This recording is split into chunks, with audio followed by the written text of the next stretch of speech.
Bismillahirrahmanirrahim. Assalamualaikum warahmatullahi wabarakatuh. Alhamdulillahirabbil alamin. Wassalatu wassalamu ala asyrafil anbiya'i wal mursalin Sayyidina Muhammadin wa ala alihi wa sahbihi ajma'in. Subhanaka la ilma lana illa ma 'allamtana innaka antal alimul hakim.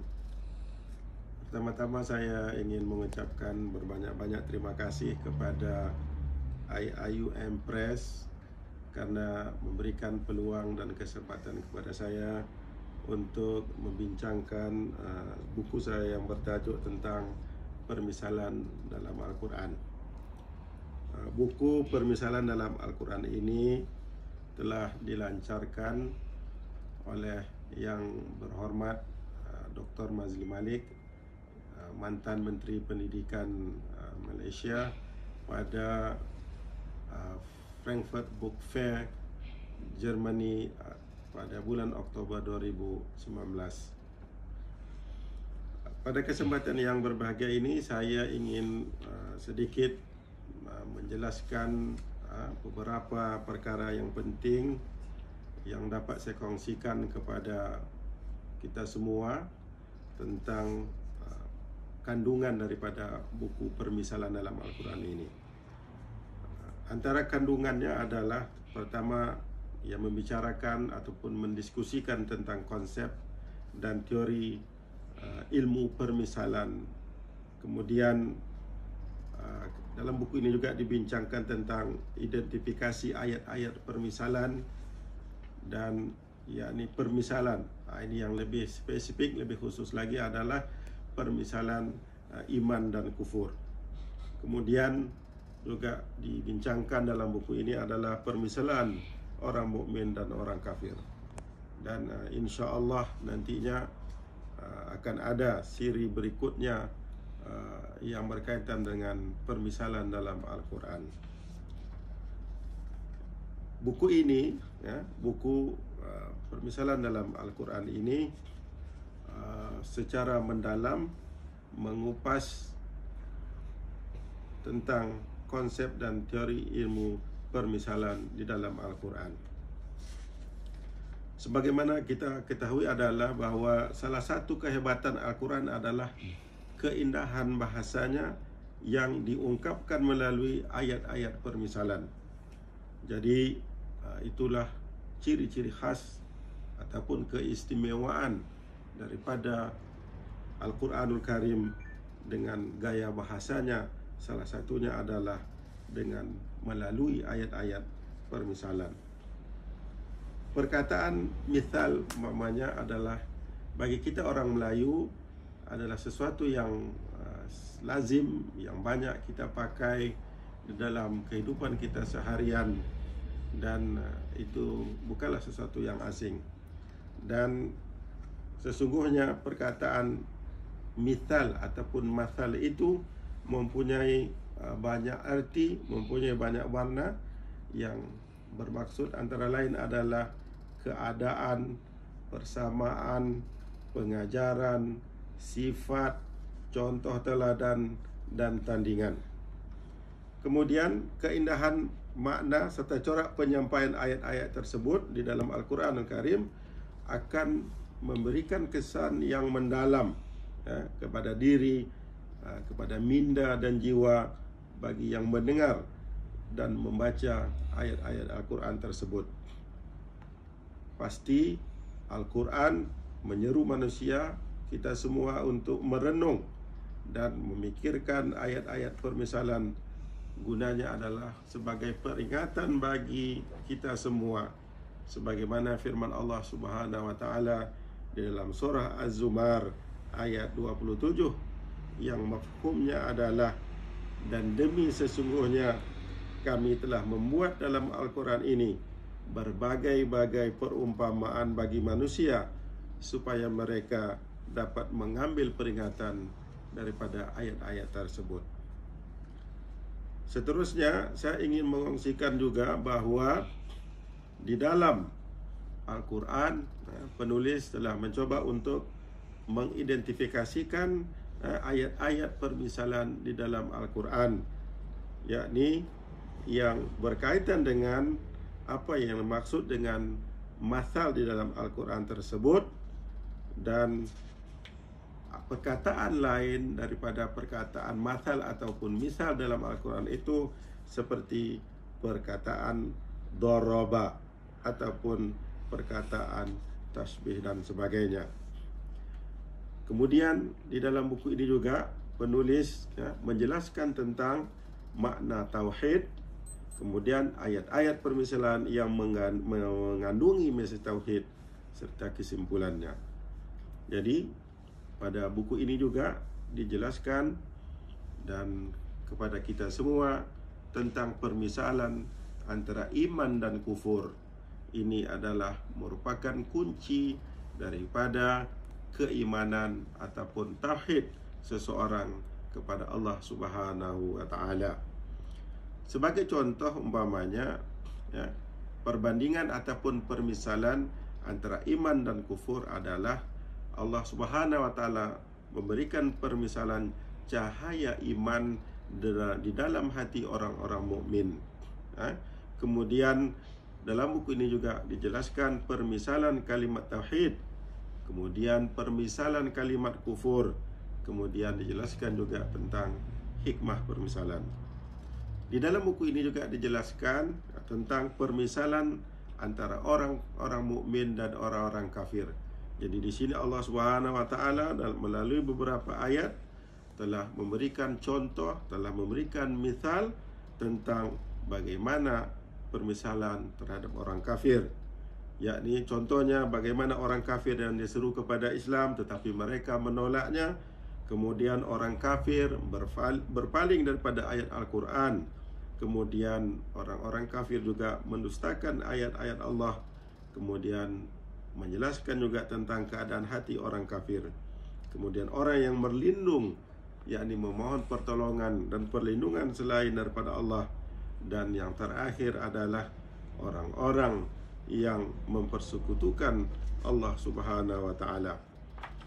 Saya ingin memberikan satu contoh tentang permisalan iman dan kufur. Di sini Allah Subhanahu wa taala menyebutkan, nanti kita semua dapat merujuk kepada Al-Quran dalam surah An-Nur ayat 35. Yang ayat ini semua kita tahu. A'udzubillahi minasyaitonirrajim. Allahu nurus samawati wal ard, mathalu nurihi kamishkatin fiha misbah, al-misbahu fi zujajah, az-zujajatu ka'annaha kaukabun durriyun yuqadu min syajaratin mubarakatin zaitunatin la syarqiyatin wala gharbiyah yakadu zaituha yudhi'u walau lam tamsashu nar nurun ala nur yahdillahu linurihi man yasha wa yadribullahu al-amthala linnas wallahu bikulli syai'in alim. Ini ayat 35 dalam surah An-Nur yang Allah Subhanahu wa taala memberikan perumpamaan cahaya iman di dalam hati orang-orang yang mukmin. Mafhum ayat ini adalah Allah memberikan cahaya kepada langit dan bumi. Allah adalah pemberi cahaya kepada langit dan bumi. Perumpamaan cahayanya dalam hati orang yang beriman adalah seperti sebuah masyarakat, seperti maskat yang di dalamnya sebuah lampu. Lampu itu di dalam kaca. Kaca itu pula jernih seperti bintang yang berkilauan yang dinyalakan dengan minyak daripada pohon yang banyak berkahnya, yaitu pohon zaitun yang tumbuh tidak di sebelah timur dan tidak juga di sebelah barat. Misalnya, minyaknya hampir-hampir memancarkan cahaya walaupun tidak disentuh api. Cahaya di atas cahaya. Allah mengurniakan hidayah kepada cahayanya, yakni Islam, bagi sesiapa yang dikehendakinya. Dan Allah membuat perumpamaan itu untuk manusia supaya mereka mengambil pengajaran daripadanya dan beriman. Dan Allah Maha mengetahui tiap-tiap sesuatu. Jadi daripada ayat ini dapat kita lihat bagaimana Allah Subhanahu wa taala telah memberikan perumpamaan cahaya iman di dalam hati orang mukmin. Adapun huraiannya secara ringkas adalah di dalam ayat tadi disebutkan ada perkataan mishkat yang bermaksud lentera. Menurut Az-Zajjaj, perkataan mishkat berasal daripada bahasa Habsyah yang kemudian diserap menjadi bahasa Arab. Ia berdasarkan kepada ungkapan Raja Habsyah kepada kaum muslimin setelah baginda mendengar keterangan Ja'far bin Abi Talib mengenai ajaran Islam. Kemudian ada juga perkataan misbah, yaitu lampu ataupun pijar. Menurut Al-Asfahani, misbah sama dengan siraj, yaitu sesuatu yang bersinar dengan sumbu dan minyak. Kemudian di dalam ayat ini juga terdapat perkataan zujajah yang bermaksud kaca.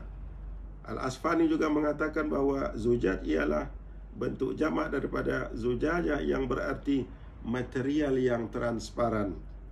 Kemudian di dalam ayat ini juga terdapat perkataan kabun duri yang bermaksud berarti bintang, manakala duriyun berarti permata yang berkilat. Kemudian perkataan duri dipakai bagi menyifatkan bintang yang bersinar dengan terang. Jadi dapatlah kita ambil beberapa iktibar ataupun pengertian di dalam ayat tadi itu, bagaimana Allah Subhanahu wa taala memberikan cahaya iman di dalam hati orang-orang yang beriman. Kemudian saya ingin menjelaskan sedikit pada bab 5 tentang permisalan antara orang-orang mukmin dan orang-orang kafir. Ini dapat nanti dilihat pada muka surat 185. Jadi ayat ini nantinya akan dihuraikan secara jelas pada bab yang kelima, yakni permisalan orang mukmin dan orang kafir. Jadi antara ayat yang disebutkan di sini adalah Muhammadur Rasulullah walladzina ma'ahu asyidda'u 'alal kufari ruhama'u bainahum tarahum ruk'an sujada yabtaguna fadlan minallahi wa ridwana simahum fi wujuhihim min athari sujud dzalika mathaluhum fit taurati wa mathaluhum fil injil kazar'in akhraja syat'ahu fa'azarahu fastaghlaza fastawa ala suqihi yu'jibu az-zurra'a liyaghiza bihimul kufar wa'adallahu alladhina amanu wa 'amilus salihati minhum maghfiratan wa ajran 'azima.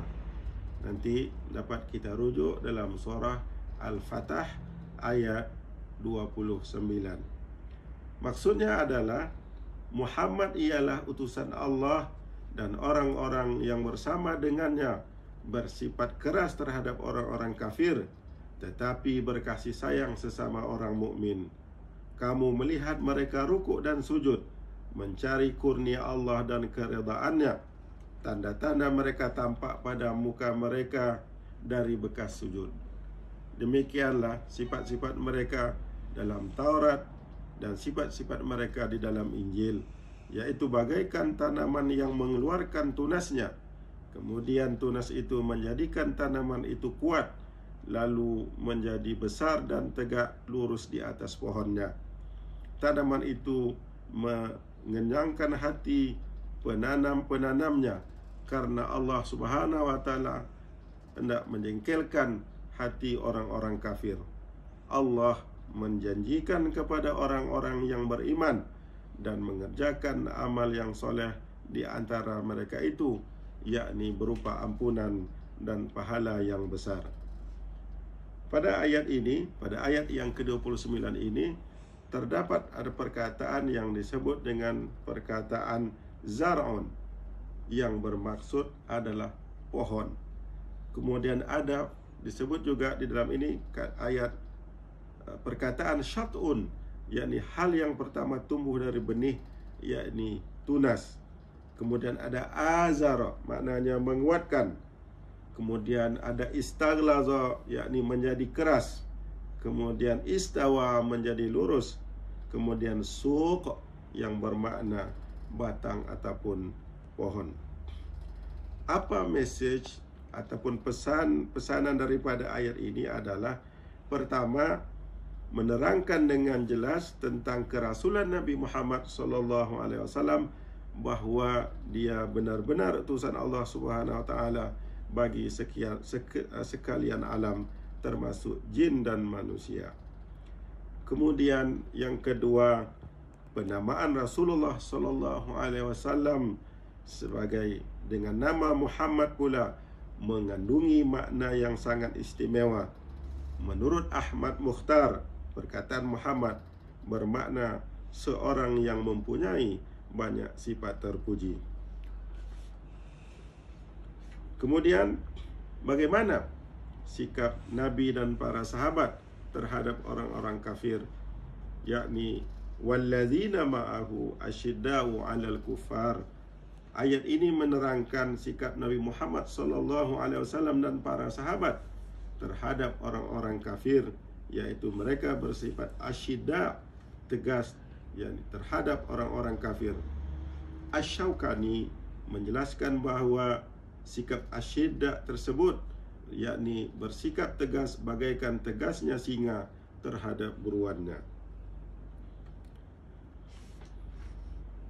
Kemudian sifat yang berikutnya adalah ruhama'u bainahum. Ayat ini menerangkan sifat Nabi Muhammad SAW dan para sahabatnya terhadap orang-orang mukmin, yaitu saling mengasihi dan menyayangi. Ayat ini pula menunjukkan bahawa hubungan sesama mukmin dalam ajaran Islam mempunyai kedudukan yang sangat suci. Jadi saya yakin dan percaya bahawa perbincangan ataupun diskusi yang kami sebutkan di dalam buku Permisalan dalam Al-Quran ini akan memberikan nuansa baru, memberikan wawasan baru kepada pembaca, kepada kita semua tentang konsep permisalan dalam Al-Quran yang sangat dijelaskan secara tuntas dan secara terperinci, kemudian diberikan dengan contoh-contoh permisalan yang mudah dipahami dan sebagainya. Dan ini akan mendorong kita, akan mengajak kita untuk dapat untuk menelaah ayat-ayat yang berkaitan dengan permisalan di dalam Al-Quranul Karim. Kemudian kami ingin menyampaikan juga bahawa rujukan ataupun referensi yang kami gunakan di dalam pembahasan buku ini adalah referensi yang berdasarkan kepada sumber-sumber ulama-ulama yang muktabar, yang berkaitan dalam ilmu kebahasaan, yang berkaitan dengan ilmu ulumul Al-Quran dan juga dengan ilmu-ilmu sains, yang kami ambil daripada ulama-ulama muktabar yang terdahulu dan juga ulama-ulama yang hidup di zaman mutakhir ini. Mudah-mudahan buku permisalan dalam Al-Quran ini akan dapat memberikan semangat baru, mendorong kita untuk terus mengkaji ayat-ayat Al-Quran yang begitu indah, bukan hanya dari segi kebahasaannya saja, tetapi juga dalam makna yang terkandung, yang tersirat dalam setiap ayat-ayat yang di dalamnya terkandung makna-makna permisalan. Sekian, terima kasih. Mudah-mudahan semuanya bermanfaat bagi kita. Amin, amin ya rabbil alamin. Wabillahi taufiq wal hidayah. Wassalamualaikum warahmatullahi wabarakatuh.